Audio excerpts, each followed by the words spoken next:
अस्सलामुअलैकुम and welcome back to my channel. This is me Sadaf Ghazali और आज मैं आपको बताने वाली हूँ कि किस तरह आपने गर्मियों का ढेरों ढेर जो कपड़े बच्चों के वो निकाल के उनको पैक करना है और फिर आपने सर्दियों के कपड़े ऑर्गेनाइज़ करने हैं। बहुत ही काम की वीडियो है, एंड तक देखिएगा। चैनल को सब्सक्राइब कर दें और बेल आइकन को प्रेस करना मत भूलिएगा।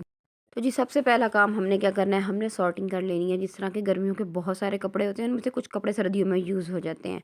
मैं बेसिकली जो बच्चों की टी शर्ट्स हैं वो निकाल के कबर्ड में रख लेती हूँ, क्योंकि अगले साल तो ये छोटी हो जानी होती हैं। तो मैं बच्चों की बनियान या वेस्ट वगैरह नहीं परचेज़ करती, इन्हीं को यूज़ करती हूँ। और ये एक बहुत फ़ायदे की चीज़ है। एक तो इनकी स्लीव्स होती हैं और दूसरा इनका कपड़ा भी मोटा होता है, तो सर्दियों में बड़ी कारआमद चीज़ है। इसके बाद मैंने जी इसकी जो रामीन की छोटी, मतलब ये 1.5 साल एज है रामीन की, तो इनके बहुत सारे कपड़े होते हैं। तो मैंने इनकी पैंट्स वगैरह जो कि आगे यूज़ होनी थी वो रख ली, और जो छोटे कपड़े थे जो किसी को देने हैं वो मैंने सेपरेट कर दिए। और जो मतलब नेक्स्ट ईयर निकलने के बाद रामीन पहन सकेगी उनको मैंने सेपरेट कर लिया। तो ये सारी सॉर्टिंग मैंने सबसे पहले कर ली। और उसके बाद नेक्स्ट जो मैंने निकाले हैं जी, वो रामीन की थी। मैंने कपड़े भी इसके अलग अलग रखे होते हैं। जीन्स सेपरेट रखी हुई थी सबसे पहले मैंने, शॉर्ट्स एंड शर्ट्स रखी हुई थी। और अब जो इसके ये कपड़े हैं ये पजामाज़ वाले कपड़े हैं। तो इनमें से भी मैंने शर्ट्स अलग कर ली हैं, पजामाज़ मैंने अलग रख दिए हैं, क्योंकि पजामाज़ यूज़ नहीं हो सकते क्योंकि उनका स्टफ़ काफ़ी पतला होता है। तो शर्ट्स मैंने यूज़ कर ली जो कि कपड़ों के नीचे यूज़ हो जाएंगी। और जो शर्ट्स ज़्यादा पतली थी, यानी कि जो गर्मियों की या लॉन की शर्ट्स थी इस टाइप की, वो मैंने अलग कर दी। फिर आ जाते हैं जी फोर्थ बैग की तरफ, जिसमें रवामीन के सारे बॉडी सूट्स पड़े हुए थे और रोम्पर्स पड़े हुए थे। इसमें से भी जो इसको छोटे हो गए वो मैंने सेपरेट कर दिए, और जो इसको पूरे हैं वो मैंने अलग कर दिए। कुछ इसकी पैंटीज़ वगैरह पड़ी हुई थी तो वो यूज़ हो जाएंगी फ्रॉक्स के साथ, वो मैंने सेपरेट कर दी। और ये जो कॉर्नर में कपड़े पड़े हुए हैं ये मैंने पहले से ही सेपरेट कर दी थी। सारे इसके लॉन के कपड़े हैं, लॉन के फ्रॉक्स, लॉन की कमीज़ है ये वो। इसमें से भी जो ज़ीरो साइज़, मतलब ज़ीरो साइज़ ये कि 0 to 1 है, वो अलग कर दूँगी। और जो नेक्स्ट ईयर 1-2 सूट यूज़ होंगे वो मैं इसके सेपरेट करके, तो वो मैं सिर्फ़ पैक करूँगी। बाकी सारे मैं अभी से ही निकाल के जिस किसी को भी देने में दे दूँगी। ये सब करने के बाद मैंने क्या किया कि पूरे शेल्फ़ को एम्प्टी कर दिया। जितने भी अंदर बैग्स पड़े थे, ऑर्गेनाइज़र्स पड़े थे, इन सबको मैंने निकाल लिए। ये मेरे पेपर बैग्स के ऑर्गेनाइज़र हैं। बार-बार मैं हर वीडियो में बताती हूँ और दिखाती हूँ, और लिंक्स मैं डिस्क्रिप्शन में शेयर कर देती हूँ, तो आप देख लीजिएगा। थर्ड स्टेप जो मैंने किया वो थी जी इसकी क्लीनिंग। आपको नज़र आ रहा होगा काफ़ी डस्ट के पार्टिकल्स हैं। अच्छा, अगर आप लाइनर्स डालना चाहें तो आप इसमें लाइनर्स भी डाल सकते हैं, बट इस वक्त मेरे पास लाइनर्स अवेलेबल नहीं थे, तो मैंने इसको साफ़ किया। साफ़ करने के बाद ड्राई किया और मैंने कपड़े ऐसे ही ऑर्गेनाइज़ कर दिए। लाइनर डालने से एक तो कबर्ड का लुक बहुत प्यारा आ जाता है, दूसरा ये कि सफाई करनी आसान हो जाती है। But it's up to you, जैसा आपको लगे बेहतर।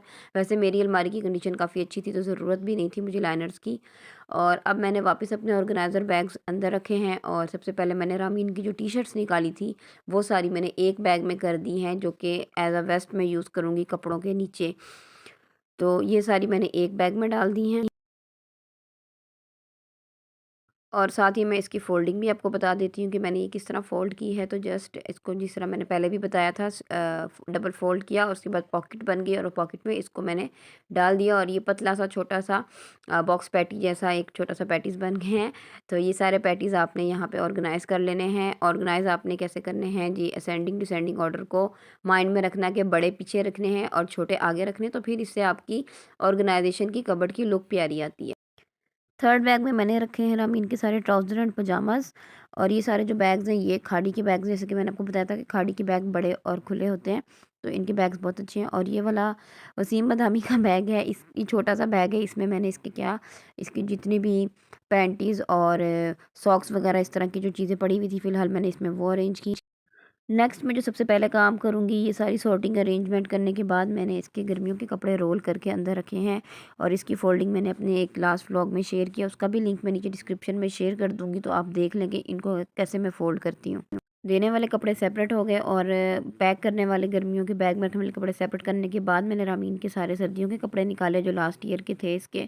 इसमें से जो छोटे हो गए वो मैंने गिव अवे के लिए रख दिए, और जो पूरे हैं वो मैं अलमारी में रखूँगी। उसके बाद मैंने ये वाला गिफ्ट्स वाला बैग भी खोला जो रामीन को ड्रेसेस गिफ्ट में मिले होते हैं, वो इसमें होते हैं। इसके अलावा जो आयज़ा रुबाब के जो कुछ अच्छी क्वालिटी के कपड़े हैं जो जल्दी ख़राब नहीं होते, वो मैंने एज वाइज पैकेट्स बना के रखे होते हैं, like 0 size, 1 year, 2 year, 3 year, सारे बच्चों के एक एक पैकेट में बना देती हूँ।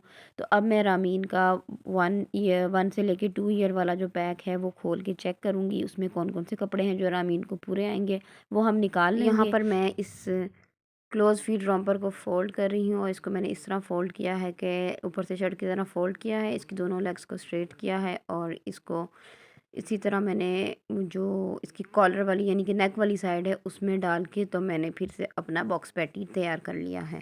इसको कहते हैं बॉक्स पैटी पैकिंग टेक्नीक। और इस तरह कपड़े फ़ोल्ड करके जब रखते हैं ना तो बहुत सारे कपड़े ईज़िली मैनेज हो जाते हैं। इस तरह अब ये शर्ट्स हैं, इनको भी मैंने इसी तरह फ़ोल्ड किया। नॉर्मली हम इसको लंबा वाला फ़ोल्ड दे देते हैं, इससे ये है कि अलमारी में पूरी एक लाइन आपको एक्स्ट्रा मिल जाती है। तो यहाँ पर रामीन के कुछ रोम्पर्स और इस तरह के कपड़े थे। अच्छा, रोम्पर्स की जो तय होती है, अक्सर लोग बड़े परेशान रहते हैं जी, हमसे रोम्पर्स प्रॉपर्ली तय नहीं किए जाते। तो रोम्पर्स को आप इस तरह से तय लगाएँ, तो फिर ये खुल-खुल के कहीं नहीं भागेंगे। और इसके बाद जी रामीन के कुछ सॉक्स और बूटीज़ वगैरह थी, ये भी बैग में से इसके रोम्पर सेट के साथ निकले थे। तो इन सबको भी मैं रखने के लिए बाद में देखूँगी कि इसकी कहाँ जगह बनती है। ऐसे चुनी-चुनी जो चीज़ें होती हैं ना, ये रखनी बड़ी मुश्किल हो जाती हैं। तो फ़िलहाल ये जो इनकी शर्ट्स वगैरह हैं, जो मैंने अभी बैग से निकाली हैं, इन सबको मैं फ़ोल्ड कर रही हूँ। पजामाज़ को भी मैं इसी तरह फ़ोल्ड कर रही हूँ और पजामाज़ का एक और तरीका ये होता है कि आप इनको रोल भी कर सकते हैं जगह के हिसाब से, अपने ऑर्गेनाइज़र के हिसाब से, जैसे आपने इनको ऑर्गेनाइज़ करना है। अगर आपने ड्रॉअर में रखना है तो बेहतर है कि आप इनको रोल कर लें। ये बहुत ही क्यूट और प्यारा-सा गरारा और शर्ट है आयज़ा का, जो कि मैंने अपनी सिस्टर की शादी पे आयज़ा का स्टिच करवाया था। तो ये अब जो है वो रामीन पहनेगी। कुछ फैंसी फेरी फ्रॉक्स भी पड़े थे जो कि आयज़ा रुबाब के मैंने शादियों पे बनवाए थे। एक-एक दफ़ा यूज़ हुए, उसके बाद वो ऐसे ही पड़े हुए हैं। तो ये सारी चीज़ें फिर मैं जो फ्रॉक्स वगैरह हैं और जो फैंसी ड्रेसेस हैं उनको मैं हैंग करूँगी हैंगर्स में। जो कपड़े मुझे चाहिए थे वो मैंने निकाल लिया और बाकी जो है उनको मैं वापस 2 टू 3 इयर्स वाले बैग में डाल के रख दूँगी, क्योंकि जब रामीन 2 से 3 साल की होगी तो फिर से ये बैग खुलेगा और फिर हम इसमें चेक करेंगे कि क्या रामीन को भूरा आता है। Now we will fill all our organisers. सबसे पहले जो क्विल्टेड कपड़े थे वो मैंने पीछे रख दिए और उनके सामने मैंने रॉपर्स रख दिए और जो 4 ऑर्गेनाइज़र बैग्स बनाए हुए थे, एक में गरम शर्ट्स, एक में टी-शर्ट्स, एक में पजामाज़ और ये जो वाला बैग था अभी रखा मैंने, इसमें मैंने जीन्स और स्कर्ट्स रखे हैं और पैंटीज़ वगैरह मैंने पजामाज़ के साथ रख दी। बाकी सॉक्स वगैरह और इस तरह की चीज़ें मैं बाद में अरेंज करूँगी। 12 स्टेप क्या होगा मेरा कि मैं इनकी जो अलमारी है आयज़ा रुबाब के और जुनैद के जितने भी समर क्लॉथ्स हैं उनको बाहर निकालूँगी। समर क्लॉथ्स को जब भी आपने पैक करना है, इस हिसाब से आपने इनको ऑर्गेनाइज़ करके सॉर्ट करके रखना है कि ये लॉन के कपड़े हैं, इनको हम अलग रख रहे हैं, ये इनकी पैंट शर्ट्स हैं और ये इनके शॉर्ट शर्ट्स हैं। तो इस हिसाब से फिर हमें इनको जब पैक करना है तो वो हमारे लिए हिसाब से मैंने इनके कपड़े निकाल के तीनों के सेपरेट निकाल के बेड पे रख दिए हैं, जिनको मैं बाद में पैक करूँगी। सबसे पहले मैं बैग्स को खाली करूँगी क्योंकि कपड़े अनपैक करेंगे तो फिर उनमें ही हम कपड़े पैक करेंगे। तो अलमारी मेरी खाली हो गई और ये काम मैं रात के टाइम कर रही हूँ जब मेरे बच्चे सो रहे हैं, उस वक़्त मैंने ये काम स्टार्ट किया, वरना बच्चे सारे कपड़े खोल देंगे कि मामा ये मेरा फ़लाँ, ये ऐसे और ये वैसे। तो ये जी मेरी अलमारी खाली हो गई थी, सिर्फ़ सॉक्स थे जो कि मैंने अंदर रहने दिया। उसके बाद मैं आ गई जी इसकी क्लीनिंग की तरफ। तो जब मैंने क्लीनिंग स्टार्ट की तो फिर मेरा दिल मुतमईन ना हुआ और मैंने सोचा कि ये सॉक्स भी मैं निकाल के बाहर क्यों ना रख दूँ। तो जो बच्चों के सॉक्स और ये क्यूट सा डकी वाला नैपकिन वगैरह थे, ये सब मैंने बाहर निकाल दिया। ये सारा मरहला तय करने के बाद अब मैं बच्चों के बैग्स लेके आई हूँ कपड़ों के। यहाँ पर इन सबका मैंने एक-एक बैग सेपरेट बनाया था। ये जो फैब्रिक बैग होता है, जो क्लॉथ बैग अक्सर हम कपड़े की दुकानों पे जाते हैं तो हमें मिलता है। तो चारों का एक-एक मैंने बनाया था। ये बड़े बैग में इनके हाई नेक्स, इनकी लेगिंग्स, इनके कैप्स और इस तरह के सब चीज़ें हैं जो मैं अभी नहीं निकालूँगी। तो सबसे पहले मैं यहाँ पे इनके कपड़ों को निकाल के बाहर रखूँगी और बाहर निकालने के बाद फिर मैं इनकी सॉर्टिंग करूँगी कि कौन से साइज़ेस पूरे हैं और कौन से साइज़ेस पूरे नहीं हैं। कौन से कपड़े आयज़ा को पूरे आएँगे और जो आयज़ा को पूरे नहीं आएँगे वो रुबाब को जाएँगे। तो सबसे पहले मैं सारे कपड़े निकाल के रख लूँगी और उसके बाद मैं देखूँगी कि कौन-सा किसको जाएगा। अच्छा, यहाँ आपको नज़र आ रहे होंगे कि सारी पैंट्स और पजामाज़ मैंने रोल करके रखे हुए थे, क्योंकि रोल करने से जगह थोड़ी लेते हैं।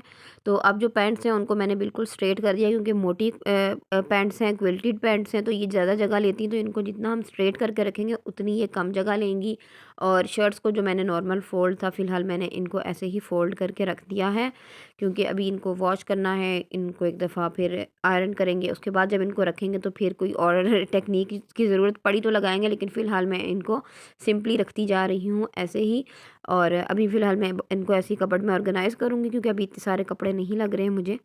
आयज़ा और रुबाब के कपड़े सारे अरेंज करने के बाद मैंने फिर जुनैद का बैग खोला और जो कपड़े सारे हैं ना वो मैंने अलमारी के आगे रखती जा रही हूँ। एक ही दफ़ा सबके अंदर रखूँगी। जुनैद के भी मैंने ट्राउज़र्स अलग कर लिए, शर्ट्स अलग कर ली, ट्रैक सूट्स अलग कर ली, स्लीपिंग सूट्स अलग कर ली, सब अलग-अलग करके तीनों बच्चों के मैंने रख लिए। और 2-4 रामीन के और ड्रेसेस निकले जो लास्ट ईयर के थे। और फाइनली अब मैंने सारे कपड़े फटाफट से अलमारी में रख देने हैं। सबसे पहले मैंने इनके रखे जी ट्राउज़र्स और पैंट्स, उसके बाद मैंने फुल स्लीव्स शर्ट्स रखी हैं आयज़ा और रुबाब दोनों की। और रुबाब के कुछ पेयर वाले ड्रेसेस थे वो मैंने रख के नीचे तो उसके ऊपर उसकी शर्ट्स रख दी, क्योंकि अभी मुझे और कपड़े भी रखने। इसी तरह मैंने जुनैद के रखे हैं, इसकी भी मैंने पहले मैंने सेपरेट रखे थे, फिर जगह कम पड़ी थी तो मैंने नीचे शर्ट्स और ऊपर पजामाज रख दिए और उसके साथ एंड में स्लीपिंग सूट रख दिए। तो आपको नज़र आ रही होंगी रुबाब की 2 लाइन्स हैं, जिसमें एक में पजामाज़ हैं, एक में शर्ट्स हैं, और जुनैद की 3 हैं क्योंकि एक में उसके स्लीपिंग सूट्स हैं। रुबाब के स्लीपिंग सूट्स अभी मुझे कोई एज़ सच मिले नहीं जो मैं यहाँ रखती। मम्मा आधी रात को खप रही है, काम कर रही है और बच्चे बेखबर सो रहे हैं कि हमारी खातिर मम्मा क्या-क्या कर रही है। जब माँ बनो ना फिर पता चलता है कि माएँ क्या-क्या करती हैं। यहाँ पे आपको कुछ रोल्स नज़र आ रहे होंगे। इस बॉक्स में जो पड़े हुए हैं ये सारी जुनैद की शर्ट्स हैं। जो इसके शॉर्ट्स हैं वो मैंने ऑलरेडी रोल करके रख दिए थे, क्योंकि जब लास्ट वॉश दिया था इनको कपड़ों को तभी। इन कपड़ों में से मैंने सारी टी-शर्ट्स निकाली। सबसे पहले मैंने उनको नीचे रखा तो जगह जो है वो कम पड़ी थी। तो फिर मैंने चुटकी बजा के एक आइडिया लगाया और इस तरह से ऑर्गेनाइज़र में मैंने इनको रख दिया। एक बॉक्स पड़ा था मेरे पास केक का, बस मैंने वही बॉक्स लिया और उसमें जितनी शर्ट्स आई उनको मैंने बॉक्स पैटीज़ बना के अंदर रख दिया और जो बाकी की थी वो मैंने इनके ऊपर रख दिया। तो इससे ये है कि इन्होंने स्पेस भी कम ली। अभी जुनैद के सॉक्स भी रहते जो मैंने अलमारी में इसमें ही रखने थे। तो ख़ैर इसके बाद मैंने अज़हर बाब की भी शर्ट्स को सेपरेट कर लिया। मैं शर्ट्स पहले भी बताया था इसलिए यूज़ करती हूँ शर्ट्स को वेस्ट की जगह, यानी कि बनियान की जगह मैं बच्चों को टी-शर्ट्स पहनाती हूँ। तो वो सारी टी-शर्ट्स मैंने निकाल ली, क्योंकि अगले साल तो वो वैसे भी छोटी हो जाती हैं। तो फिर जो लास्ट छोटी सी रो बच गई उसमें मैंने सॉक्स वगैरह रख दिए। इनके नैपकिन्स वगैरह और पैंटीज़ वगैरह जो थी वो सारी मैंने लास्ट वाली रो में रख दी। सॉक्स की फ़ोल्डिंग मैंने जितने भी अपने ऑर्गेनाइज़ेशन की वीडियोस तकरीबन लगाए हैं उन सब में मैंने बताई हुई है, तो इसलिए मैंने यहाँ पे रिपीट नहीं की। मैं डिस्क्रिप्शन में उनका लिंक लगा दूँगी, आप लोग अगर देखना चाहते हैं कि मैंने कैसे फ़ोल्ड किया और ये पैंटीज़ वगैरह को कैसे फ़ोल्ड किया तो उन वीडियोज़ में आप इनको देख लें। क्योंकि बार-बार फिर इस तरह मैं डिटेल से दिखा दूँ तो फिर वीडियो बहुत लंबी हो जाती है और मेरे सब्सक्राइबर्स कहते हैं कि वीडियो को इतना लंबा ना किया करें। और अगर आपने मेरे चैनल को सब्सक्राइब नहीं किया हुआ, पहली दफ़ा मेरे चैनल पे ये वीडियो देख रहे हैं, तो चैनल को फ़ौरन से सब्सक्राइब कर दें। इस टाइम पर आकर मैं इतनी थक चुकी थी कि मेरा एक दफ़ा दिल चाहा कि मैं सो जाऊं और बाकी काम मैं सुबह करूंगी, बट फिर मैंने सोचा कि जब बच्चे सुबह उठेंगे तो बच्चों ने बीच में से कपड़े निकालना शुरू कर देने हैं। तो हिम्मत करके मैंने क्या किया कि कपड़े अंदर रखना शुरू किए। आयज़ा का जो पुराना स्कूल बैग था, आयज़ा कहती है कि उसने उसको वेस्ट नहीं करना, संभाल के रखना है। तो मैंने सोचा कि मैं क्यों ना इसमें आयज़ा के कपड़े रख लूँ, क्योंकि थैले वगैरह और जो दूसरे बैग्स में अगर हम कपड़े रखें और जब हमने ट्रैवल करना होता है तो फिर वो बैग्स खाली करने पड़ जाते हैं। क्योंकि जब लास्ट ईयर भी हम इस्लामाबाद गए थे तो मेरे सारे कपड़े बिखर गए थे। जैसे कि मैंने आपको बताया था, जैसे-जैसे मैं कपड़े धोती जा रही थी और जब मैंने इनको रखा तो इसी हिसाब से रखा था कि अब इनको पैक ही करना है, यानी कि कमीज़ों के अंदर मैंने शलवारें डाल के उनको रखा हुआ था और उनको ऐसे ही मैंने रोल करके तो ये बैग में भर दिया और इजीली सारे कपड़े जो हैं वो बैग में आ गए हैं। आयज़ा और रुबाब दोनों के कपड़े इस बैग में आ गए। Aiza is 6 years old and Rubab is 5 years old, और इन दोनों के कपड़े मैंने एक पॉकेट में डाल दिए और जो सामने वाली पॉकेट है इसमें जगह बच गई थी तो मैंने इनके जो वाइट सूट्स थे जो कि चिकन और कॉटन के हैं वो मैंने फ्रंट वाली पॉकेट में रखा कि अगर कोई ओकेजन में इनकी ज़रूरत पड़ जाती है, इस तरह स्कूल में कोई ना कोई फंक्शन होता है तो निकालने के लिए पूरा बैग ना खोलना पड़े। ये कुछ स्कर्ट्स वगैरह थे वो भी मैंने उसके जो लॉन कॉटन के थे उसी बैग में डाल दिए। और अब बारी आ जाती है जुनैद के कपड़ों के। तो जुनैद के जो शॉर्ट्स हैं उनको मैंने इस तरह करके फ़ोल्ड कर लिया, छोटा-छोटा बना के। ना तो ये रोल थे और ना ये पूरी तरह से पैटी था, यानी कि छोटा जितना मैक्सिमम मैं इनको कर सकती थी मैंने कर लिया। और अज़हर बाब के भी जो शॉर्ट्स थे उनको भी मैंने इसी बैग में इन्हीं के साथ रख दूँगी, क्योंकि उस बैग में पूरे लॉन के कपड़े आ गए। तो ये वाला जो कपड़े थे शॉर्ट्स वगैरह या इस तरह, ये हम लॉन के कपड़े तो थोड़ा एंड में जाके पहनने होते, तो ये थोड़ा पहले भी निकाल के पहनने होते। तो ये वाला बैग मैंने सेपरेट ही रखा था जिसमें जुनैद के शॉर्ट्स थे, जो कि कुछ जुनैद को पूरे थे और कुछ जो नहीं पूरे थे। पहले तो मैं ये सारे देने लगी थी, फिर मेरी सिस्टर ने मुझे आइडिया दिया कि इनमें कौन-सा मतलब बॉयज़ और गर्ल्स के शॉर्ट्स में कुछ ख़ास डिफ़रेंस होता है, तो आप इनके साथ गर्ल्स की शर्ट्स लेके तो रामीन को भी पहना सकती है। तो मैंने सोचा कि चलो मैं इनको रख लेती हूँ और जब नेक्स्ट ईयर निकालेंगे तो फिर देखेंगे और डिसाइड करेंगे कि क्या करना है। रुबाब का जो फर्स्ट बैग है वो है हेलो किटी वाला बैग, और इस हेलो किटी वाले बैग में मैं जुनैद के कपड़े रखने वाली हूँ। जो इसकी शलवार कमीज़ वगैरह या शर्ट्स और शॉर्ट्स वगैरह जो इसको पूरे आने थे नेक्स्ट ईयर, वो मैंने इधर एक तरफ कर लिए और वो बैग में डाल दिए, और जो नहीं चाहिए थे वो मैंने दूसरे में डाल दिए। और इसी तरह रामीन के 2-4 लॉन के ऐसे सूट्स थे जो नेक्स्ट ईयर इसको पूरे आ जाएंगे, तो वो मैंने फ्रंट छोटी वाली जो पॉकेट है उसमें डाल दिया और इस बैग को मैंने बंद कर दिया। और ये देखें जी, एक छोटे से बैग में रामीन और जुनैद के और एक में आयज़ा और रुबाब दोनों के कपड़े आ गए। अल्हम्दुलिल्लाह काम बहुत लंबा था बट हो गया और मैं बहुत ज़्यादा थक भी गई थी। और लेकिन अलमारी को देख के दिल खुश हो रहा था। अब पूरी सर्दियाँ मेरी सुकून से गुजरेंगी। इसके बाद अब मैं देखूंगी कि बच्चों की हाई नेक्स, बच्चों की लेगिंग्स और वो सब कैब कैसे और कहाँ रखनी है, तो जब उनकी ज़रूरत स्टार्ट होगी। तो ये तो था जी अलमारी का लुक जो आपने देख लिया फ़ाइनल। और अब मैं आपको इसकी दूसरी साइड दिखाती हूँ कि दूसरी साइड पर मैंने कपड़े किस तरह हैंग किए हैं। तो ये रहा जी हमारा ये हैंगिंग वाला पोर्शन, जहाँ मैंने आपको बताया था कि मैं इनके फैंसी कपड़े और इनके फेरी फ्रॉक्स वगैरह हैंग करती हूँ। और नीचे बहुत सारी जगह खाली पड़ी हुई है अभी। तो फ़िलहाल तो मैंने यहाँ पे बच्चों के शूज़ रखे थे, तो बाद में मैं देखूँगी कि यहाँ पे मैंने क्या ऑर्गेनाइज़ अरेंज कैसे कैसे करना है। तो यहाँ पे सिर्फ जुनैद के 2-3 वेस्ट कोट्स वगैरह और इस तरह के सूट्स, 2 वेस्ट कोट और 1 सूट लगा हुआ है। और बाकी ये सारे रामीन के फ़्रॉक्स वगैरह हैं और छोटे कपड़े हैं। उसके बाद आयज़ा रुबाब के लहंगे वगैरह और इनके जितने भी फेरी फ्रॉक्स हैं वो यहाँ पे लगे हुए हैं। ये इनके सारे ड्रेसेस हैं जो नेट के फ़्रॉक्स हैं, क्योंकि इन कपड़ों को बैग्स में रखो तो ये बिल्कुल ख़राब हो जाते हैं। इनमें कैन कैन है वो बिल्कुल प्रेस हो जाती है। और फ्रॉक्स को मैं लटकाने के बाद ना इनकी बेल्ट से देखें, जिस तरह इनको मैं खींच रही हूँ ना, ऐसे सेट कर देती हूँ। इससे ये होता है कि फ़्रॉक्स बिल्कुल अपनी जगह पे एडजस्ट हो जाती हैं। ये भी एक ट्रिक है, देख लीजिए करके। देखें फ़्रॉक का कितना अच्छा लुक आ रहा है, सब नीट नीट नज़र आ रहे हैं कि कितने फ़्रॉक्स कहाँ कहाँ लगे हुए हैं। और नीचे मैंने इनके शूज़ रखे हैं और लास्ट वाला जो पोर्शन है ना, वहाँ पे फ़िलहाल मेरे शूज़ के बॉक्सेस पड़े हैं, वो भी इन फ्यूचर मैं हटा दूँगी। तो यहीं पे मैं अपना वीडियो का एंड करूँगी। और ये मेरी इस ह्यूज मेहनत का फाइनल रिज़ल्ट है। वैसे ही कपड़े रखने और निकालने में बहुत मेहनत होती है और ये वीडियो बनाने के लिए मुझे डबल मेहनत लगी है। तो वीडियो पसंद आए तो काइंडली कमेंट करके अप्रिशिएट ज़रूर कीजिएगा, वीडियो को लाइक कीजिएगा, शेयर कीजिएगा और चैनल पे नए हैं तो सब्सक्राइब ज़रूर कीजिए। इंशाल्लाह मिलेंगे नेक्स्ट व्लॉग में। डिस्क्रिप्शन वाला लिंक भी ज़रूर देखिएगा। खुदा हाफिज़।